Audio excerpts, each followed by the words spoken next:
Running a small business, you often wear all the hats, even like Pharrell's Arby's hat.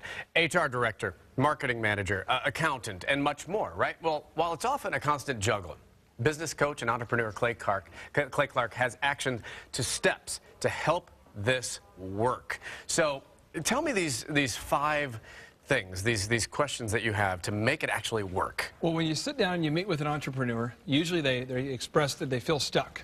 But it's hard to get somewhere if you don't know where you want to go.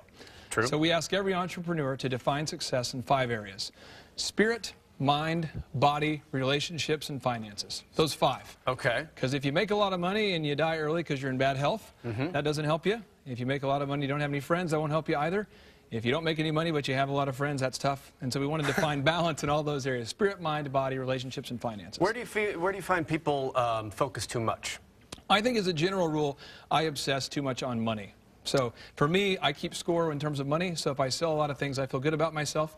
And then I tend to neglect relationships. And so that's kind of my weakness. Some people are obsessed with fitness and maybe forget finances. And so we all kind of have our own areas where we tend to be a little bit skewed in our perspective. But I think it's important that you take a look at where you are and contrast that versus where you want to be. And that way you can figure out what you need to do next. Oh, it's so good to have somebody on the outside tell you you need some balance. This is great. And we've got some easy steps. Step 1, define success. What do you mean by defining success? Well, define success specifically. Like if you said, I want to make $100,000 a year, then you need to figure out how to make $2,000 a week. And that becomes very real. Okay, well, how many transactions do I have to do? So if you were selling cupcakes, you might have to sell 600 cupcakes a week to make $2,000 a week, and that becomes a very real number. And they're like, wait, I can't do that. Yeah. Or maybe you can. Well, then there's the decision. Step 2, the decision. Committing to thrive. What do you mean? Well, committing to thrive means you have to burn your bridges of retreat. You have to burn your boats that got you there. You have to decide, I'm going to do this. So I started my first business in my college dorm room, and my backup plan was being poor again.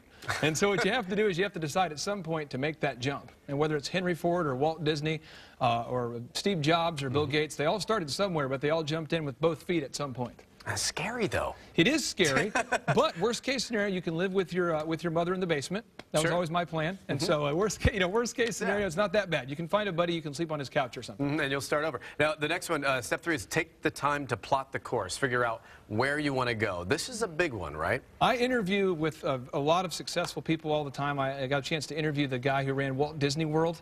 His name was Lee Cockrell. He managed 45,000 employees. Clifton Talbert, he's a best-selling author. All these people wake up at 5. I've yet to meet a successful entrepreneur who doesn't consistently wake up at 5 or 6. And you ask them, well, what do you do during those first 2 hours? And they all say, I get up and make a to-do list and make a day planner. And if you meet with people who are not successful, usually they wake up about 30 minutes before work and they run around all day with their hair collar like their hair's on fire because they're not planning out their day. And that's what happens. You just mentioned, that's my morning, every morning. That's no, me. your morning starts, I believe, at 2 in the morning, right? Yeah, is that right, correct? pretty much, yeah. So yeah, okay. But I need to make that to-do list. Now, pursue a mentor. This is something that I find interesting because you do need not only just your own mind as a goal, but it's nice to have an Obi-Wan Kenobi, isn't there? Yeah, yeah. Well, I'll give you an example of what a mentor is not.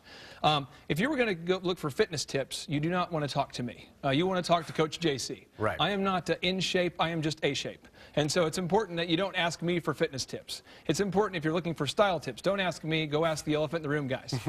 So when it comes to financial success, look at somebody who is where you want to be in that given area, and then ask them how they did it, and they'll show you how to do it. But look for someone who's successful in the area that you want to be successful in. Excellent. With our last couple of seconds, we got to hold yourself accountable. What do you mean by holding yourself accountable? You need to determine some daily metrics, some things you have to do every day to get from where you are to where you want to be. So if you're selling cupcakes and you need to sell 600 a week, you better be selling about 100 a day if you're going to get to your goal. So you have to hold yourself accountable. Whatever you have to do, hell or high water, sell 100 cupcakes a day and you'll get there.